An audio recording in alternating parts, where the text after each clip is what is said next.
So as I mentioned earlier, we are going to talk about informational text. This is where we are given real information and facts. For example, nonfiction books, newspapers, blog, posters, menus, brochures, flyers, all of those things give you information. In informational text, you will see pictures, charts, diagrams. These are called text features, which we will get into as well. And they help to explain what you are reading. In informational text, we will also see different types of prints. You will see underlined words, bolded, highlighted, italics, where the words are slanted to the side. You'll see all capital letters or different colored words. Text features are very important in informational text. They give us information.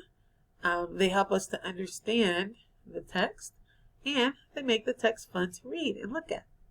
So the first one that we have already talked about, this is all review here. First one we've talked about is the table of contents. This is found in the very beginning of your informational text. So for example, in this lovely book about the beautiful snowy owl, we have our table of contents found in the front of the book.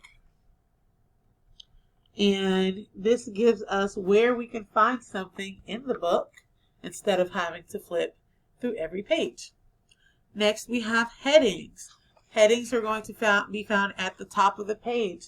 They will tell you what that page is about. For example, this page is about the Arctic.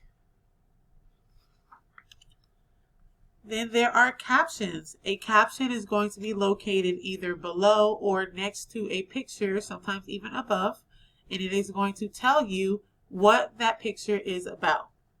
Next, we have labels. Labels tell us what something is. So if I were to say, this is a water bottle, this is a book, this is a banana, I'm labeling what those different things are. We also have photographs in informational texts. Our photographs are taken with a camera. Now, you might find illustrations in an informational text, but most of the time, it is going to be photographs. Next, we have bold-faced words. These are important words for the reader to know. So if a word is bolded or highlighted, then we could probably find it in our glossary.